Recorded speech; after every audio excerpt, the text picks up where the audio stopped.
Hi, I'm Ctenophora.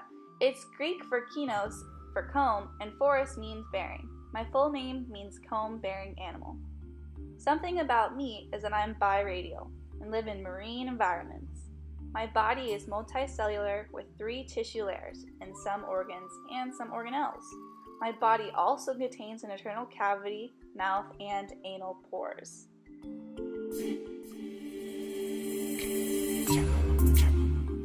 Some things about my family and I is that we have about 90 species of generally small and delicate animals. Many refer to us as comb jellies, which I think is pretty cool.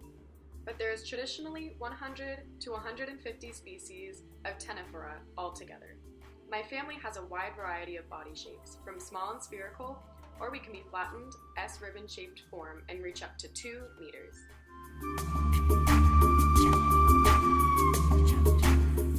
Here is a bit on my anatomy. I kind of look like an angel. Some would say I am. I have no cephalization, but I do have a coelomid, gastrovascular digestive system, no circulatory system, nerve net, water vascular respiration, hydrostatic support system, appendages, and I'm non-segmented. Anyways, you can see I have a mouth, tentacle bulb, stomach, combs, anus, and my very own tentacles. Fun fact about me is that I use cilia, aka my combs, to swim around by beating them simultaneously through the water, doing a flapping motion of my lobes or undulations of my body. Many of us have 2 long tentacles, while some of my friends don't have any at all. Also for reproduction, my species is mostly hermaphrodites, though most of the gametes released never find a match, but ctenophores make up for this by releasing them every day. If we run out of food while producing so many eggs and sperm, we can shrink and take shelter until we run into more food and can start reproducing again.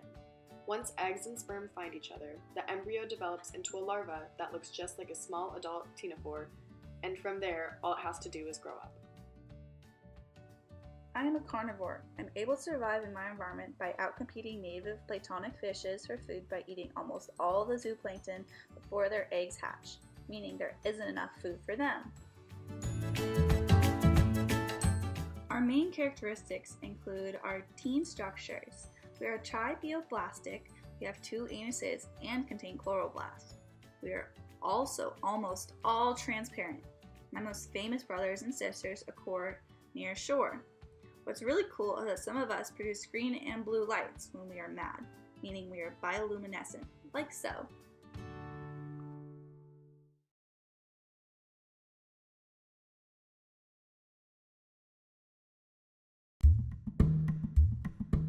My tentacles are covered in sticky colloblasts, which adhere to my prey before I contract them and eat my delicious meal of zooplankton. However, I am eaten by many species of jellyfish, sea turtles, and unfortunately some fish.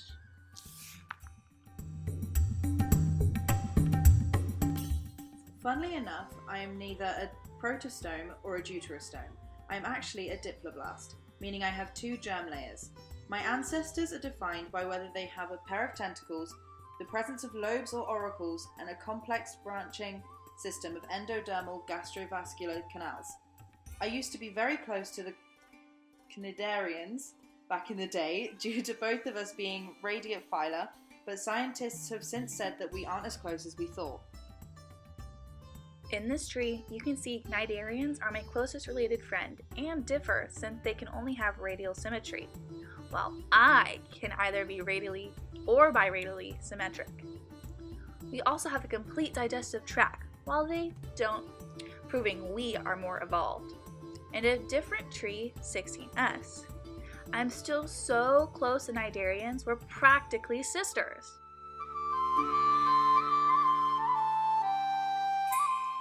We share a common ancestor with my friends arthropods and annelids.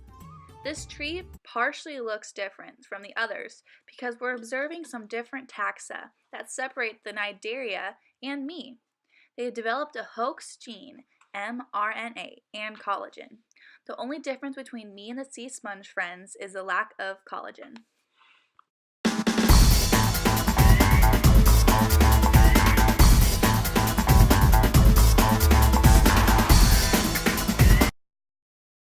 Thank you!